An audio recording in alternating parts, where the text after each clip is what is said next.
Assalamualaikum warahmatullahi wabarakatuh. Perkenalkan, saya Andre Saputra dari kelas 12 IPA 3. Pada video kali ini saya akan membahas tentang budidaya unggas pedaging. Sebelum kita masuk ke materi, kita harus mengetahui apa itu budidaya unggas pedaging. Budidaya unggas pedaging merupakan kegiatan untuk menghasilkan produk budidaya ternak berupa daging sehingga dikenal dengan daging ayam dan daging bebek.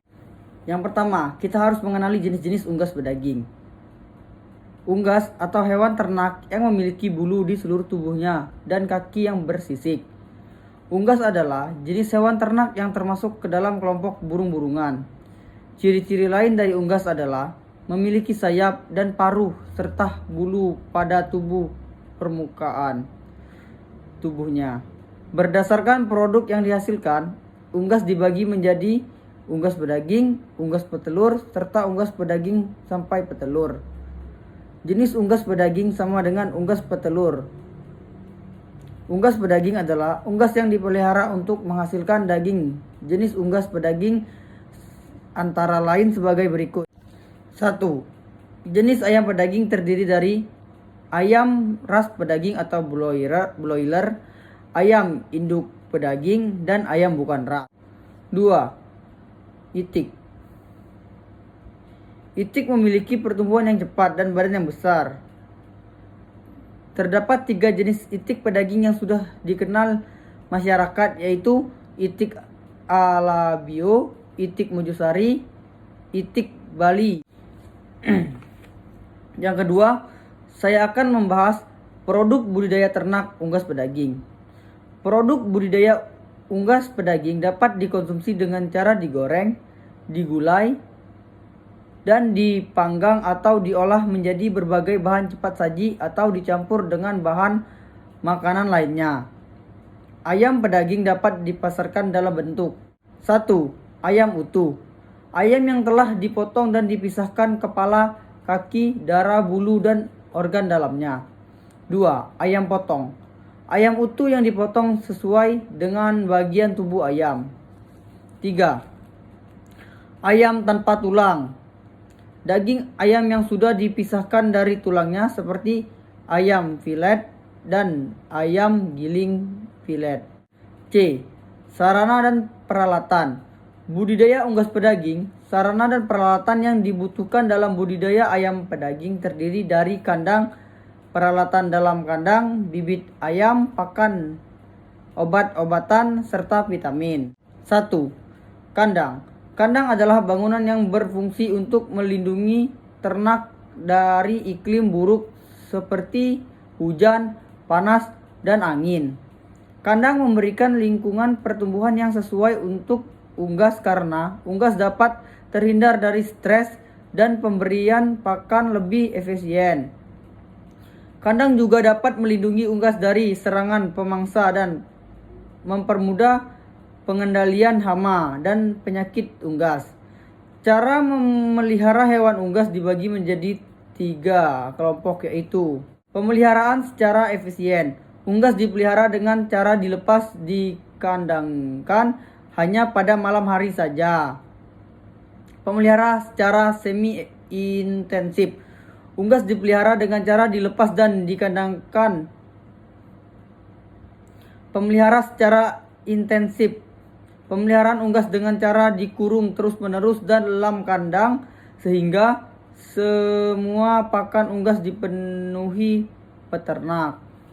2. Tempat bertengger untuk tempat ayam beristirahat. 3. Tempat makan dan tempat minum harus tersedia dalam jumlah yang cukup. Dapat terbuat dari bambu, aluminium, atau bahan lainnya yang kuat dan tidak bocor, juga tidak berkarat. Bibit unggas pedaging dapat diperoleh pada penyediaan bibit.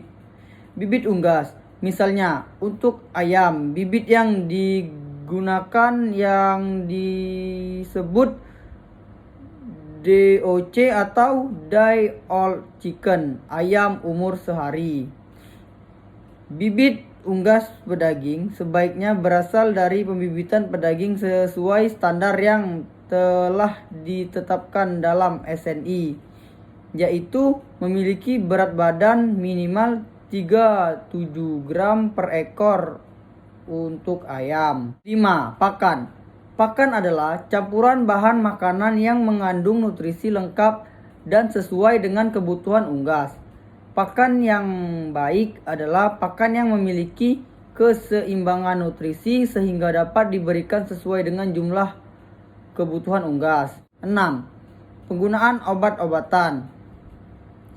Penggunaan obat-obatan harus sesuai dengan ketentuan yang berlaku. Usaha peternakan ayam pedaging harus bebas dari penyakit-penyakit ayam yang berbahaya dan menular seperti avian influenza, Newcastle disease. 7. Vaksinasi.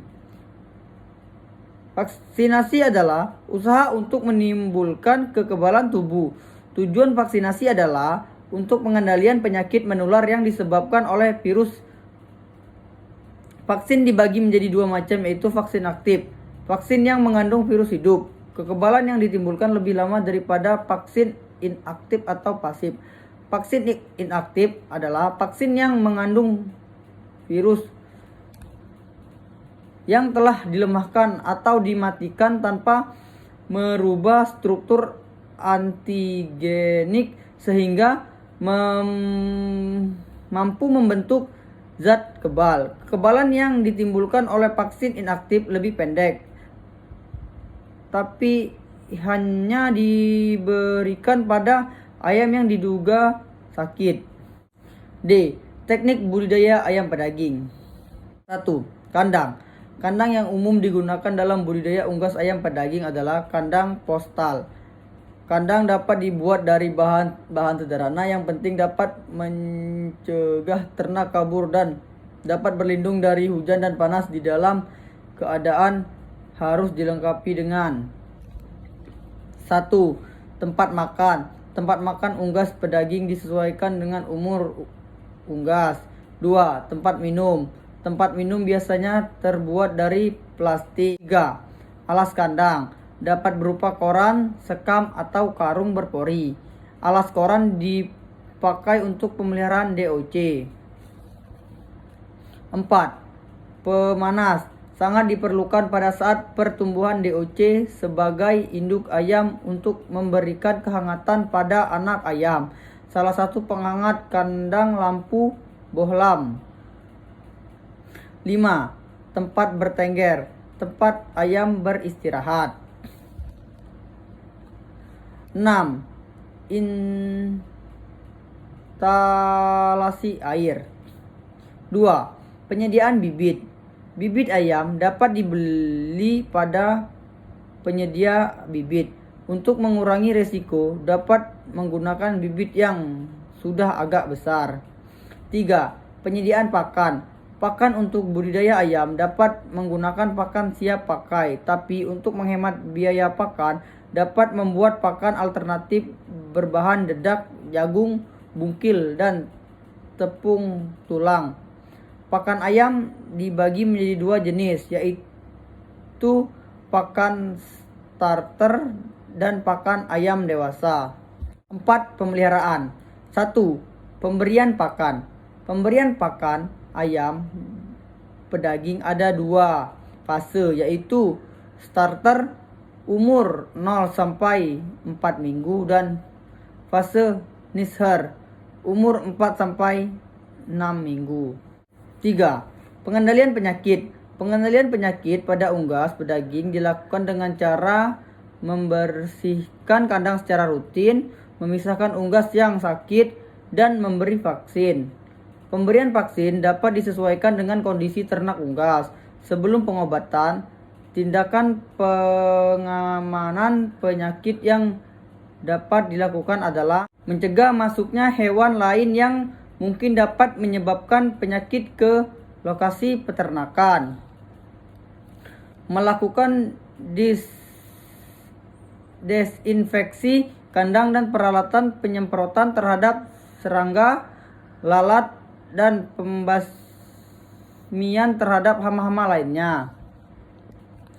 Melakukan dan melakukan pembersihan dan pencucian kandang, baik terhadap kandang yang habis dikosongkan maupun sebelum dimasukkan ternak baru ke dalamnya. Jaga kebersihan serta sanitasi seluruh komplek lokasi peternakan sehingga memenuhi syarat higienis yang dapat dipertanggungjawabkan. Menggunakan sistem penghapus hama baik lalu lintas kendaraan, orang dan peralatan yang keluar masuk komplek peternakan maupun pada pintu-pintu masuk kandang, gudang makanan, dan lain sebagainya. Karyawan tidak diperbolehkan melakukan perbuatan yang dapat menimbulkan penularan penyakit dari satu kelompok ternak ke kelompok ternak lain. Mengatur keluar masuk setiap orang ke kelompok perkandangan yang memungkinkan penularan suatu penyakit. Memusnahkan ayam atau bangkai ayam yang menderita penyakit menular dan bahan-bahan yang berasal dari hewan bersangkutan serta tidak membawanya keluar komplek. Pemusnahan dapat dilakukan dengan cara dibakar atau dikubur di bawah pengawasan dokter hewan atau petugas setempat. Melakukan tindakan pencegahan terhadap penyakit unggas sesuai dengan peraturan perundangan yang berlaku dalam bidang kesehatan hewan. Tidak memperjualbelikan ayam pedaging yang dipotong selama pengobatan antibiotik atau hormon, kecuali ternak tersebut dipotong setelah 7 hari dari pemberian antibiotik atau 3 hari yang dari pemberian hormon yang terakhir. Setiap terjadi kasus penyakit, terutama yang dianggap atau diduga penyakit menular, harus segera dilaporkan kepada dinas peternakan setempat. Panen. Sebelum panen, terlebih dahulu disiapkan peralatan panen seperti timbangan, tali rafia, keranjang ayam, dan lampu senter. Selanjutnya, diambil sampel ayam pedaging secara untuk ditimbang sehingga berat badannya diketahui. Sebaiknya, ayam yang akan dipanen tidak diberi makan terlalu banyak agar tidak ada sisa pakan di tempat makan. Pemberian antibiotik pada ayam yang akan dipanen diperbolehkan antara 5-14 hari menjelang panen. Untuk memudahkan pemanenan ayam, terlebih dahulu ayam disekat secara bertahap. Panen harus dilakukan dengan hati-hati agar tidak ada yang memar, patah sayap, patah kaki, atau bahkan kematian. Ayam yang telah dipanen dimasukkan ke dalam keranjang untuk diangkut. Pemanenan ayam pedaging broiler dapat dilakukan pada umur 22 hari atau 33 hari. Ayam broiler yang dipanen umur 22 hari lebih menguntungkan karena biaya lebih sedikit dan resiko kematian ayam lebih rendah. Alat yang dibutuhkan pada saat panen adalah timbangan dan keranjang untuk menyiapkan ayam yang telah dipanen. Terakhir adalah pasca panen. Kegiatan pasca panen untuk ayam pedaging adalah mengumpulkan semua peralatan dan membersihkannya. Pemeliharaan bangunan kandang dilakukan setelah panen. Itulah yang dapat saya sampaikan mengenai budidaya unggas pedaging. Sekian, saya akhiri, wabillahi taufiq wal hidayah. Wassalamualaikum warahmatullahi wabarakatuh.